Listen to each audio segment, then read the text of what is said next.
Yogendraji, I think we can begin with the farmers' protest. So, we all know that it was an historical protest in the history of India, maybe even after independence.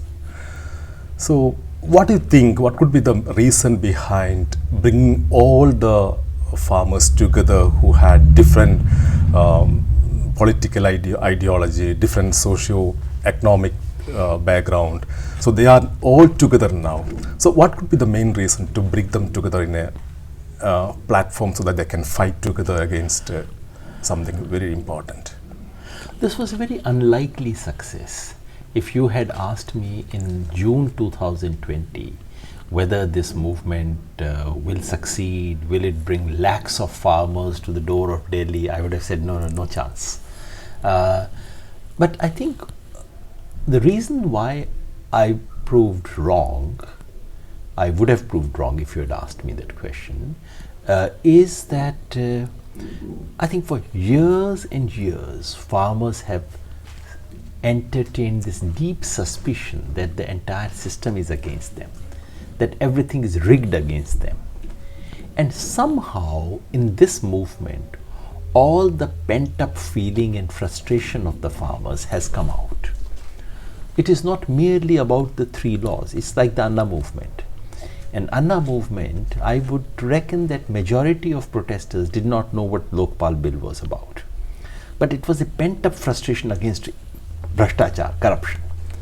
Similarly, it is a pent-up unease, frustration, anger against a system which is rigged against the farmers. And finally farmers are saying, no, enough is enough, we shall not take it. There comes a moment when suddenly things come together. Now, in reality, lots of things contributed. The fact that farmers in Punjab managed to achieve a historic unity of a kind they've never had within Punjab. Right.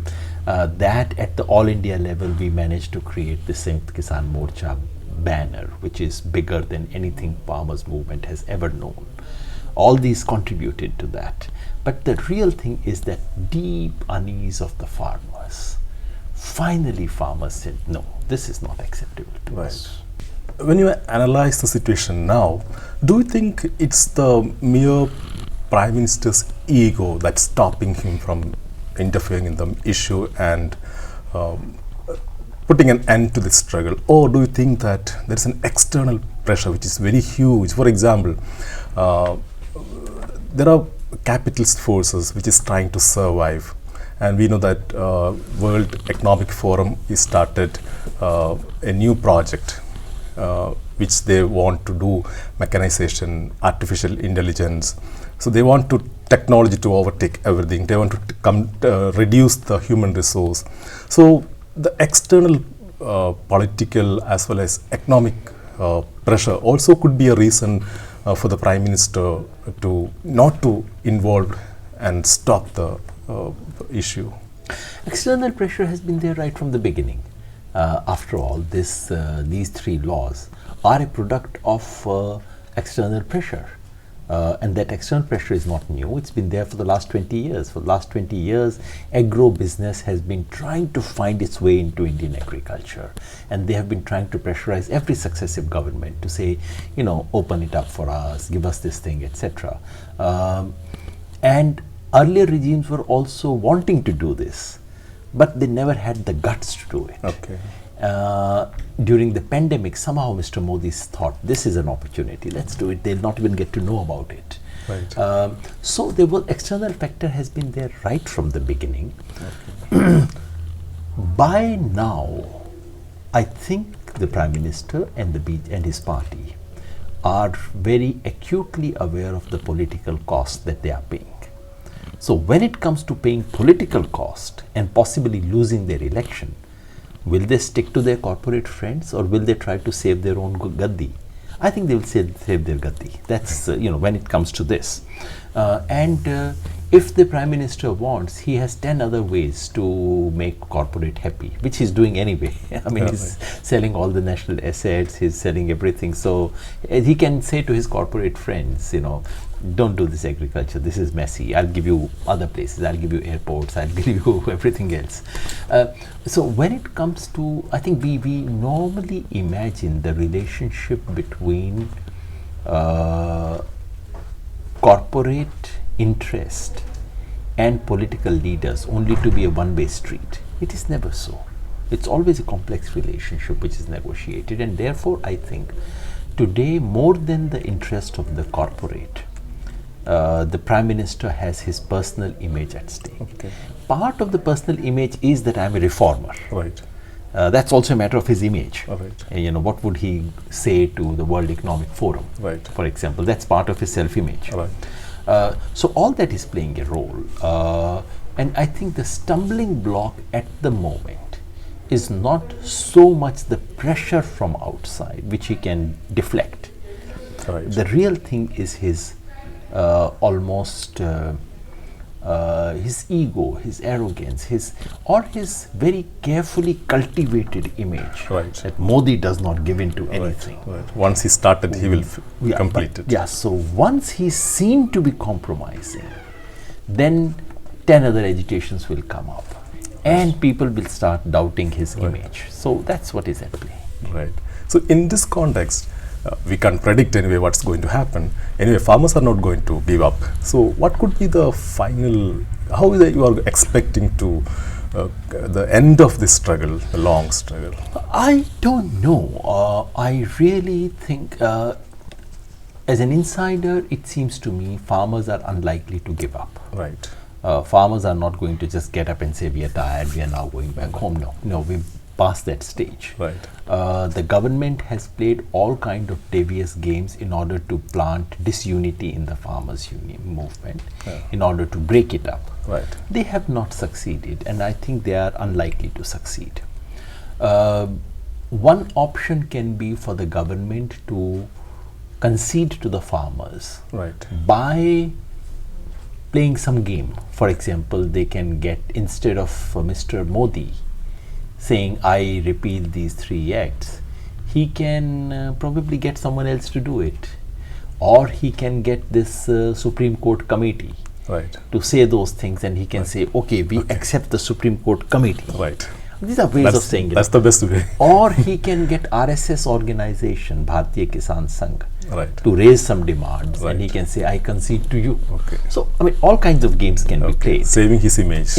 Trying to save his face. Right. So we don't know what game they would play, because he's very good at those games. Right. So he can play a game that we have not anticipated. But Right. I do not see this end game happening in farmers getting up without getting anything conceded. So this is not going to end the way NTCA protest ended. Right. So what could be the long-term impact of this farmers' protest? What do you see? I'm assuming that farmers will go back home with some kind of victory. Right. If they do, that's a very long-term impact. One, because these 3 laws, Right. and especially the APMC Act, which is the real heart of the problem, Right. that goes, and if that goes, then at least in the short term, the corporate attempt at controlling India's agriculture Right. would have a huge step back. Right. And they would say, okay, this is too messy, maybe we shouldn't try and get into this. This is politically too sensitive a matter. Right. So that's one. Second, if the farmers succeed in getting some kind of legal guarantee for MSP, which we are determined to get, Right. that would have very long-term consequences, and it would be one of the biggest achievement for farmers' movement since independence. Right. While repealing the law is only a negative thing, Right. Getting some removed. Right. But being able to get a new act of this kind would be something really very big. Right. But I look beyond these things. For me, the important thing is, as I said, the 3 things that this movement has already achieved. One is farmers' self-respect. Right. Second is farmers' political clout, Right. and third is farmers' unity. If these three things are maintained, then in the long run, farmers become an important political player. Right. Farmers are able to dictate terms to governments, just like labor unions in Britain once upon a time used to dictate terms to the British government. Right. Farmers acquired that kind of clout, and I hope this can also lead to farmers' movement thinking long term. Right. Right now, farmers' movement are in no position to think beyond MSP. Right. But once they secure that victory, then they would begin to say, okay, can we continue with this kind of model of agriculture? Right. They can't. Is it ecologically sustainable? It is not. Right. So I sincerely hope that one of the consequences of attention to agriculture this time would be the rethinking of the model of agriculture. Right. And beginning to rethink Green Revolution itself, because Green Revolution cannot be replicated. Right. And by now, Green Revolution in Punjab has come to a dead end. Right. So we need to think of a new model of agriculture for this Right. country, and I hope there would be greater thinking Yeah. and political support Yeah. for that. Yeah, that's an important point that you're making, because we know that climate crisis has brought a lot of issues to agriculture sector especially, and also, as you mentioned, the ecological crisis in a broad perspective. So do you think that this unity of farmers will be maintained once they stop the protest, and they'll come to critically look at the green revolution and how they can move towards ecologically sustainable agricultural practice? So do you hope so? Look, in the long run, no movement ever remains 100% united. Exactly. You know, all kinds of things happen. Right. But the important thing is that for the first time probably for the first time since independence, farmers have got an instrument with which they can do things. They can call for a Bharat Bandh. They can do these things. This was impossible to think of 1 year ago. Will that instrument remain? I think it will. While it would go under due to the routine attritions and everything that happens, these things do happen. But in the long run, if the farmer movement retains that instrument, which it has recently forged, then that's an instrument that is also a space that provides for thinking about these things. Obviously, not everyone would agree. Right. Obviously, these are hard questions. Right. Obviously, it is the farmers of Punjab and Haryana would like to say, you know, I'm used to growing paddy, allow me to do it. Right. Right. But then someone will be able to say, look, there is no water here. Right.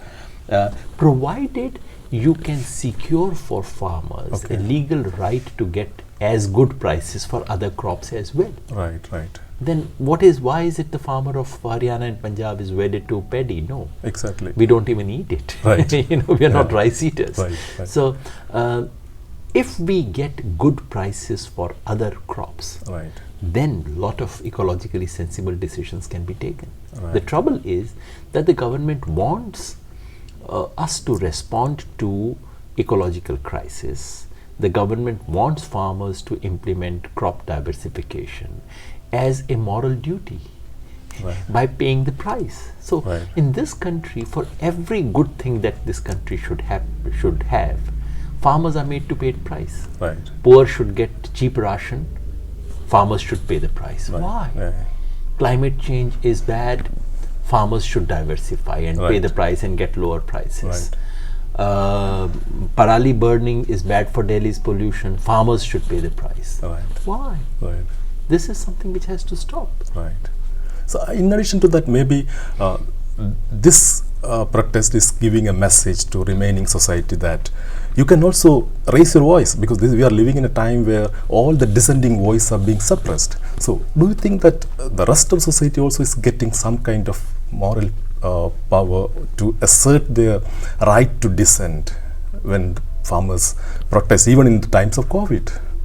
This is one of the darkest moments for Indian democracy and Indian Republic after emergency. I think this is the second darkest. Probably it would in many ways become darker than emergency. Right.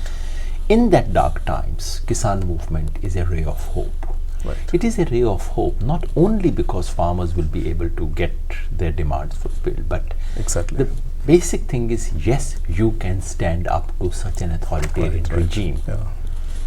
That a voice for federalism can be raised. Yes. That forces that seek to disunite this country, Yeah. forces that seek to divide Hindus from Muslims, Right. can be opposed. Yeah. So farmer movement has now become a movement for securing unity of this country, Yeah. for protecting federalism in this country, Right. and for rescuing democracy in this country. Yeah. They themselves is a good example of celebrating diversity, right? Absolutely. The farmers' movement can never succeed unless it incorporates diversity. Right. Because farmers are so diverse. When I'm in Kerala, Right. I look at the farmers here, and I go back my home in South Haryana, and I look at the farmers Very different. there. I mean, this would look like two different continents. Our crops, our rains, our land, our soil quality, our economics, and everything is so completely different. So unless the farmer movement learns to live with diversity, farmer movement can never be united. Yeah. So in that sense, it is in farmers' interest Yes. to protect the unity of this country. And that's a larger point, is this, that in every phase of human history there is a class Right. whose self-interest, whose class interest coincide with the forward movement of history. Okay. Right. Karl Marx thought of this for the proletariat in Europe in 19th century. Right. Whether that was true for Europe in 19th century or not, Right. something similar is true for India of 21st century. Right. That today the class interests of the farmers Yeah. coincide with Yeah. reclaiming the Indian Republic, saving democracy, rescuing federalism, uniting the country. I think also they are creating a history in terms of that's an era was opening how to have different way of protest, how productive, creative farmers come together, they cook, they serve food. One group is in the protest, other group is serving in the field. So this is a very different model of protest that was maybe very rarely come up after independence, it seems. As I say, necessity is the mother of inventions. So Modi government must be complimented that they have Exactly. forced people to invent things. Correct. Look at Shine Bagh. Shine Bagh was such an invention. Nothing like Shine Right. Bagh has ever existed in India before. In a neighborhood you have that kind of dharna. But that was forced by a regime which would not allow normal protest against CAA to take place. Right. So then Shine Bagh comes up. Right. Similarly, we were headed inside Delhi to a Maidan in Delhi where it would have been a routine protest. By preventing our entry to Delhi, Right. the government actually created a situation in which we were forced to invent. Right. We were forced to stay on the street. Yeah. And then come up with one innovation after another. Okay. So yes, I think authoritarian regimes invite creativity. Creativity or an opportunities as well. Absolutely. So you are also part of Anna Hazare's anti-corruption movement, right? So now you are also very actively participating in farmers' protests. How do you feel the difference in two movements? I should clarify that I was a supporter of Anna Hazare movement, but I was not inside the main committee that was running it. Okay.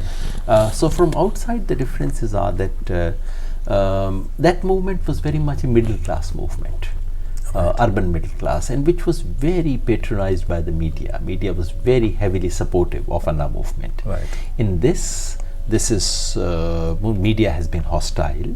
Yeah. Only for first 5-7 days were they kind to us. After that, media has been they completely abandoned, hostile. Simply parroting what the government wants them to do, and mainstream media has been very anti-movement. Yeah.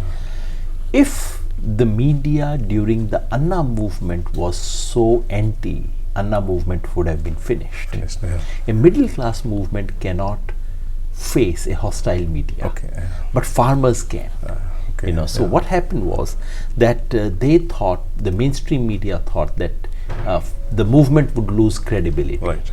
Instead, the media lost credibility. Yes, right, exactly.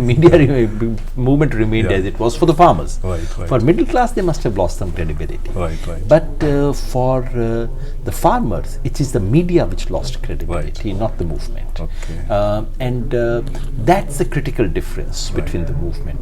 The resilience, the tenacity. That's very different. That's very different. Okay. And in that sense, the capacity to reach deeper Right. arena of society Right. is very much there for this movement. In that sense, this is so it's the stark differences between a middle class movement and a agrarian rural movement. Okay. So then now we are going to face, UP is going to face the assembly election. So do you think it's very decisive and it's going to have a great impact in farmers movement?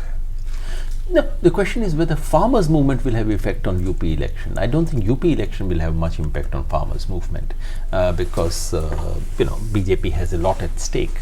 And yes, if the BJP does badly in the Uttar Pradesh election, and it does so because of the farmers movement, then BJP would be shaken. Right. I think Bengal they have somehow absorbed. Yeah, right. UP they will not be able to absorb. So yes, it can. At the same time, if BJP does well in UP, better, then it does not automatically upset the farmers movement very much. Okay. We are there, we would continue. Right. Do you think SP and BSP is trying to capture power? Do they have that rural support to come to power now? What's the situation in your Sitting analysis? here in Kerala, you think that BSP is trying to oppose the BJP, but if you are sitting in UP, you would not have this opinion. Okay. SP is in opposition, Okay. but BSP people in Uttar Pradesh fear that BSP is not so much against the BJP and that Mayawati has compulsions which would really reduce her opposition to this to the regime. Okay. One peculiarity about Narendra Modi and his regime is they can't think of working as an opposition because their main idea is majoritarian nationalism, and they don't all the credentials of democracy, diversity, secularism, and all. They don't believe it, not at all. So, unlike Congress, once they face a setback in an election, what could be the possible worst situation that India is going to face? Well, the simple point is that Modi is not used to functioning in democratic setting. Right. So yes, if he faces serious opposition and if he faces the prospects of losing an election, we don't know what he might do. Possibility of an emergency? He's too smart to formally put emergency, but what you have is an emergency-like situation. You don't have to officially declaring. 21st century, you don't need to murder democracy the way you used to murder in 20th century. 21st century has a new, very fine art of killing democracy. Right. So, but I don't even know if we would have a fair election if Modi feels that he is going to lose the election. Right. So we have to wait and see. So now you said that farmers movement is on and very active even in times of COVID, but the movement against CIA was stopped due to stringent police action and also due to COVID, right? So even today I came to know about the news that in Assam the protesters, they were firing and one person was killed in that, two people, right? So what do you see, what's the way forward for fight against CIA and all? The sad truth is that they managed to turn anti-CA protest to look like a Muslim protest. Right. And once it was, and the media played a lot of role in presenting it as a Muslim protest. And once something can be put in the Muslim box, then it's very easy for this regime to attack it. farmers they could not put under the Khalistani box, Right, which is what they wanted to. They tried to do They that. tried, they did not succeed. Yeah. And that is why that pretext of COVID did not work Did with not the work. farmers. And Right. it would have been ridiculous. This is the Right. time when BJP was holding rallies all over the country. And for them to then pretend that farmers movement is a problem, it would have been height of hypocrisy. Right. But all that is gone now. That's not possible. We need to think of, they need to come up with newer ways of ending the farmers. Older ways don't work. Right. So let's discuss something about the policy, especially the economic policy. There's a brazen shift towards growth paradigm, in which they don't consider ecological consequence. Only the economic growth is the motive and final objective. And from neoliberalism, we are moving to a kind of oligarchic capitalism, a shift from crony capitalism. So, in which only few benefit out of it. So, what do you think? How the country is going to face the consequence of this economic policy?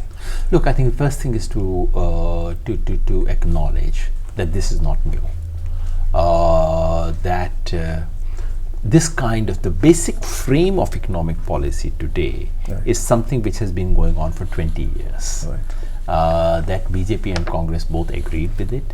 The only difference is that Congress offered 10% discount. Right. So you would have a Manrega, you would have a what we had in the last 20 years or so was a growth only paradigm. The only thing is that Congress would occasionally say, okay, ecology as well. So Land Acquisition Act would come in, things of that kind would come in to alleviate the impact of the paradigm. But basically it was a growth only paradigm. It was a paradigm that favored only a very tiny little upper class. What we have now with the BJP is that even that 10% discount has been taken away. Right. It's a brazen, naked, growth only and a benefit for the cronies. Right. That has happened, which is new. And the open repression of the voices of working classes, Right. whether it's the industrial working class or the attack on farmers. So this is inauguration of a new political economy. Right. And that is what is being challenged by the farmers, by the labor. Okay. I do not think as yet we have a real alternative being presented to the basic frame. Right. Right. The battle is about 10% discount or 0% discount. The recent Oxfam report says that the rich 1% owns 42.5% national wealth, and the bottom 50% only owns 2.8% of the national wealth. And at the same time, the asset of Indian billionaires increased by 35%, and Gautam Adani is the second richest man in Asia.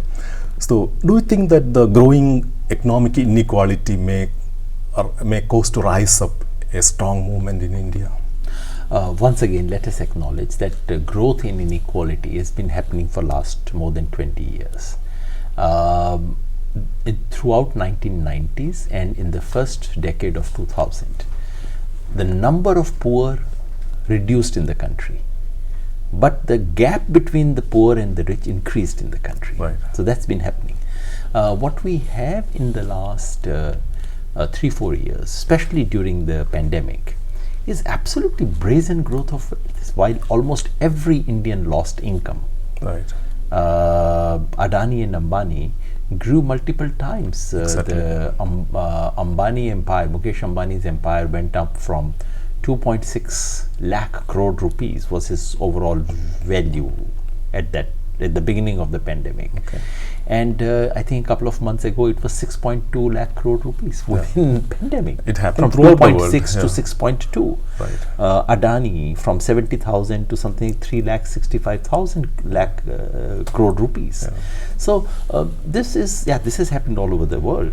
In India, it has happened through very deliberate state intervention. Okay, that's the difference. Yeah, this is, and that's why the kind of brazen change that we witness. Makes sense. So this is, but if you think that by itself it will produce a great revolution, no. History of the world shows that inequality and misery does not produce revolutions. It is a necessary condition but not a sufficient condition. What happens, what you need is someone presenting an alternative. Then it can contribute for that. Yeah. So do you see Congress presenting an alternative to this economic model? Do you see even the CPM producing an alternative? I don't. In their basic economic model, I don't see Congress being very different from the BJP. The CPM documents that they produce in Delhi are very different. But when they start ruling, say Buddhadev Bhattacharya or Pinarayi Vijayan, is it fundamentally different from that model? I don't think so. So the real question is, unless you have an alternative, a rebellion of this kind does not take place. That is what is needed. Someone has to come and offer people a credible alternative. Just a question about Kerala. The last assembly election was a watershed because it dismantled the conventional pattern and brought the LDF, Pinarayi Vijayan-led LDF government to power consecutively for the second term. So, as a psephologist, how do you observe this? I'm no longer a psephologist. The way I look at it is this, that in some ways I think it's a very welcome change. What had happened was that for 40 years there was a kind of fatality about it. Ruling party will go, the other party will come. So ruling party felt, okay, why do we need to really do much? We are going to lose election anyway. And the opposition felt, why do we have to do very much? We are going to get it anyway. For that pattern to be broken, I think it's a very welcome change. So that now parties will get a message that no, we have to work hard. We can actually win a second time, or we can lose a second time. Also, it has shaken up the established social equations, which is again a very good thing, because earlier the left share of the minority votes used to be very, very low, which was a disincentive to work. That has improved. So I think a competition on a more even ground, with both parties having chances of losing and winning every election, that is much better. It gives people greater leverage over the government. A government feeling nervous is a lovely idea in democracy. Government should feel nervous all the time. Then only they will be accountable to. Then only they work. So I think in that sense it is good. I do not know if how Congress can survive in the long run. And that is the danger. If Congress gives in, then BJP comes in. That is the danger that it poses. So we have to really watch and see. Congress's own record is not very, it's not something that gives very much confidence.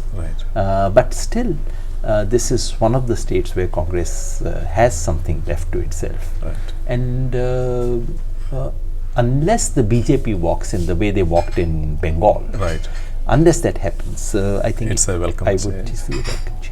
I came to know that your name was Salim till year 5, and at school some children mocked it and your name changed to Yogendra Yadav. And do you feel now, if your name remained the same, it had more politically, more greater role as a I think this would be very odd for someone to think of his own life in terms of whether it has political benefits this way or that way. That would be, I think, I hope human beings and human self-images do not sink to such a low level that you start judging your, if I had this wife, that would have helped me in elections. I mean, God, you should die before you think of these things. What happened in my case was nothing to do with me, really. This was my grandfather was killed in a communal riot. My father saw it with his own eyes, and instead of blaming the Muslims or instead of becoming a Muslim hater, which he could have become, he also saw the other kind of massacre of 1947, where Muslims were massacred in my area, and that turned him completely in a different person. And it was na Hindu banega, na Musliman banega, the kind of feeling, which is why he chose, not just for me actually, his decision was to do it for all his children. But my mother said, don't do it with girls, you know, they will not get married. So he named me Salim, which is the name by which my mother still calls me. This is the name by which my father called me till he passed away. That's really interesting. That's a name my sisters, every friend of mine still uses for me. So it was, and it was not a nickname to begin with. But when I went to school, obviously children started asking, are you your father's son? Are you adopted? Are you this? Are you that? And as a child, I could not handle it. I came back home and said, look, either change my name, otherwise I don't go to school. My father said, change it. So then it became my nickname. And it has stayed. So if anyone should be talked about this, it is my father, you know, who did something it is my grandfather who did something extraordinary, because he was killed because he wanted to save his students. And it's my father who refused to give a standard response, who gave a different. They are the heroes of that story. I'm just a nobody in that story. And that's how it remained. And actually no one in the world knew about it, in the sense that my public universe, everyone knew me as Yogendra Yadav, and in my private world, everyone knew me as Salim. And this was a beautiful thing. I would have liked it to remain that way. But when I contested election, these RSS people got to know this, because in my village everyone knows me as Salim. So they got to know this, and they did a press conference about it. In order to make sure that you know, these communal things are you know, exasperated. That's how it became public. I don't think I'm particularly happy about this becoming public. The only happy thing is if the focus were to shift from me to my grandfather and my father. I think they did something truly heroic. Thank you very much for having a nice conversation. Thank you very much.